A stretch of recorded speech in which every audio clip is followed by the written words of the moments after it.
यानी 5 vowel letters से 5 ध्वनियां निकलेंगी और 17 कॉन्सोनेंट लेटर से 17 ध्वनियां ही निकलेंगी। तो अभी मैं 22 साउंड पे ही काम करूंगा और 22 अक्षरों पे ही काम करूंगा। और उसके लिए मैं पिक्चर कार्ड्स बनाऊंगा।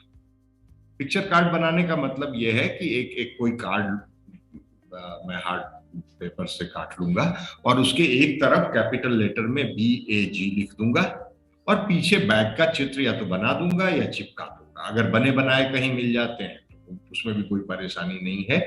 उसमें ए लाल रंग में आपको दिख रहा होगा, वो इसलिए कि मैं ए को अभी इंट्रोड्यूस कर रहा हूं जी।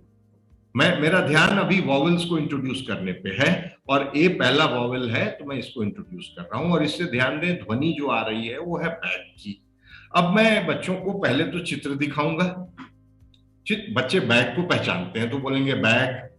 फिर मैं इधर दिखाऊंगा तो वो चुप हो जाएंगे क्योंकि उनको नहीं पता, पढ़ना नहीं आता। फिर मैं इसको दिखाऊंगा 2 से 3 बार। अगर मैं ऐसा करूंगा तो बच्चे खुद ही बैग बोल देंगे अधिकतर। अगर न बोल पाए तो एक बार मुझे मदद करनी पड़ेगी। जी बिल्कुल।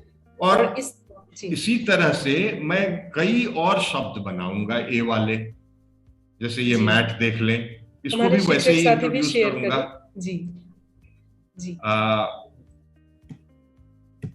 जैम है, फैन है और कई सारे इस तरह के कार्ड में बनाऊंगा जिसमें सब में ए आ रहे हैं। और सबको इंट्रोड्यूस करने का तरीका मेरा वही होगा कि पहले मैं चित्र दिखाऊंगा, फिर वर्ड्स दिखाऊंगा, फिर चित्र, फिर वर्ड्स। और एक ऐसी स्थिति आ जाएगी कि अब चित्र दिखाने की जरूरत नहीं है, मैं सिर्फ वर्ड दिखाता हूं और वो बैग या मैट या फैन बोल देते हैं।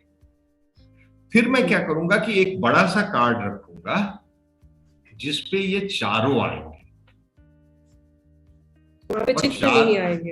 अब चित्र नहीं आ रहा है और मैं बच्चों से कहूंगा रैंडमली कि कभी इस कोने वाले को बोलो ये क्या है, कभी उस कोने वाले को बोलो कभी क्या है क्या है। इस तरह से उल्टा पलटा करूंगा मैं। अब कोई सिस्टम नहीं रहेगा ताकि वो पैटर्न नहीं पकड़ रहे हैं।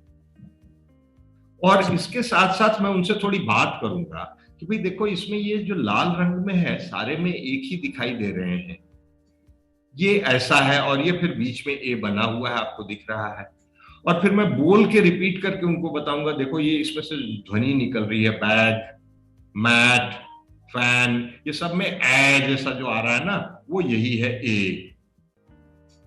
तो अब now what I am doing कि ए लेटर पहचान रहे हैं और उससे साउंड का कोरिलेशन कर रहे हैं। वैसे ही मैं ई को इंट्रोड्यूस करूंगा। तरीका मेरा वही है, देखो चित्र दिखाया, वर्ड दिखाया, चित्र दिखाया, वर्ड दिखाया। ऐसी स्टेज आ गई कि बच्चे सिर्फ वर्ड देख के अब बेड बोल दे रहे हैं, चित्र की जरूरत नहीं रही। फिर अगला अगला 3-4 इस तरह के, कम से कम ज्यादा होने चाहिए, मैंने 3-4 ही बनाए हैं अभी। और फिर इन चारों को एक साथ ले आऊंगा। फिर ई पे उनका ध्यान दिलाऊंगा कि देखो ये जो लाल वाले अक्षर चारों में दिख रहे हैं ये एक से हैं कि नहीं। और फिर इससे निकलने वाले साउंड की तरफ इशारा करूंगा कि देखो सब में ए निकल रहा है कि नहीं, बेड, एग, हेन, ए। तो अब वहां क्या बताया था, ए, ए, यहाँ ई से ए साउंड निकल रहा है। तो वो साउंड्स के तो लेटर साउंड को रिलेशन, लेटर की पहचान और साथ साथ ये वोकैबुलरी भी बन रही है उनकी। बिल्कुल। अब ये जैसे ही मैंने 2 कर लिए, 2 लेटर्स इंट्रोड्यूस कर लिए, तो मैं एक रिव्यू करूंगा। क्योंकि बच्चे बहुत शातिर होते हैं, शातिर नहीं कहना चाहिए मुझे, बहुत चालाक होते हैं पैटर्न पकड़ने में। तो आप ए वाले दिखाते रहोगे तो वो जब भी दिखाओगे वो बैग, टैग, मैग, हैट पढ़ देंगे। बिल्कुल। ई वाले जब दिखाओगे तो एक बेड, हेन बोल देंगे। वो उनको पैटर्न पता है। अभी मैंने इनको मिक्स कर दिया एक कार्ड पे, इसमें कुछ ए वाले भी हैं, कुछ ई वाले भी हैं। अब वो पैटर्न नहीं चलेगा, अब उनको ठीक से पहचानना पड़ेगा तभी पढ़ेंगे। और अब बच्चे इसको ठीक ठीक पढ़ पा रहे हैं। अगर कहीं दिक्कत है तो मैं फिर वापस अपने वर्ड कार्ड पे जाऊंगा। बिल्कुल। और अगर सारे बच्चे मेरी क्लास के इसको बिना किसी गड़बड़ के रैंडमली पढ़ सकते हैं, इसका मतलब उनको ई और ए वाला काम तो हो गया। लेकिन इसके साथ साथ कुछ और भी हुआ है देवी, वो आपने ध्यान दिया? सर मैं एक क्वेश्चन आपसे पूछना चाहती थी। ये तो हम सिर्फ वोवेल साउंड्स पे ए ई आई ओ यू पे काम किया, लेकिन कॉन्सोनेंट्स तो हम शायद बी डी या ई ये सब तो हम लोगों ने सिखाया नहीं। जैसे सी कुछ कुछ चार कॉन्सोनेंट्स हम लोगों ने अलग करके रखा था कि वो बाद में सिखाएंगे, लेकिन बाकी जो कॉन्सोनेंट्स है उस पे हम काम कैसे करें।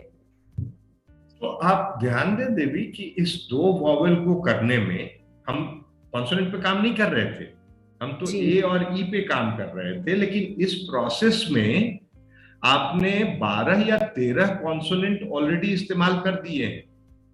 जी, जैसे और बी हो गया, जी हो गया, D, M, T, H, N, यहाँ पे मैं देख रही हूँ अभी रिलेट कर पा रही हूँ, डब्ल्यू, ये सारे लेटर्स बच्चे उसमें से सीख जाएंगे बाकी वर्ड्स अगर में से। अगर वो इनको नहीं पहचानते हैं तो जी फिर पढ़ कैसे रहे हैं कि ये तो बैग है और ये वेल है? वो वेल को बैग क्यों नहीं पढ़ रहे हैं? जी इसका मतलब बी और डब्ल्यू में फर्क तो कर रहे हैं वो। और ये प्रक्रिया रिव्यू वाली जो है, जब आप पांचवें वॉवेल पे पहुंचोगे तो एक्चुअली पांचों वॉवेल के शब्द मिलाए जाएंगे। यानी हर बार एक नया लेटर जैसे ही आप इंट्रोड्यूस करते हो और वो कंप्लीट करते हो, तो पीछे अगर आपने 4 किए हैं तो उन चारों को मिला के रिव्यू करेंगे। क्योंकि ये बहुत महत्वपूर्ण है कि आप इसको पैटर्न ना बनने दें। जी, और बच्चे ये अलग अलग सुनिश्चित वर्ड्स करें को। कि वो जी एक्चुअली पहचान रहे हैं अक्षरों को और उनसे ध्वनियों का रिश्ता समझ रहे हैं। और जब जी, तक आप पांचवें वॉवेल तक पहुंचेंगे देवी, तो आपके 17 ही नहीं, सारे बाकी के कॉन्सोनेंट्स लेटर्स। भी हो जाएंगे। वो कैसे हो जाएंगे? वो शब्दों में तो नहीं आएंगे, लेकिन इसके साथ साथ जो आप कविताएं, कहानियां, राइम्स और स्टोरीज और एक्टिविटीज कर रहे हैं, वो बंद नहीं हुई हैं, वो भी हो रही हैं। ये ध्यान रखना है। वो साथ साथ में ही चल रहे हैं। जी तो वो दीवारों पे लिखी हुई कविताओं को पढ़ना, फिंगर रीडिंग करना, कलेक्टिवली गाना, इंडिविजुअली पढ़ना, ये सारी चीजें हो रही हैं। और वहां तो सी, के, क्यू, एक्स सब आ रहा है। तो इस प्रोसेस में by the time you do these 5 vowels, आपको पता चलेगा कि आपने सारे अक्षर और सारी ध्वनियां बच्चों को सिखा दी बिना सिखाए हुए। और ये मैं अपने जी अनुभव से कह रहा हूं कि इस समय तक बेबी आपको कुछ और सिखाने की जरूरत बचती नहीं है।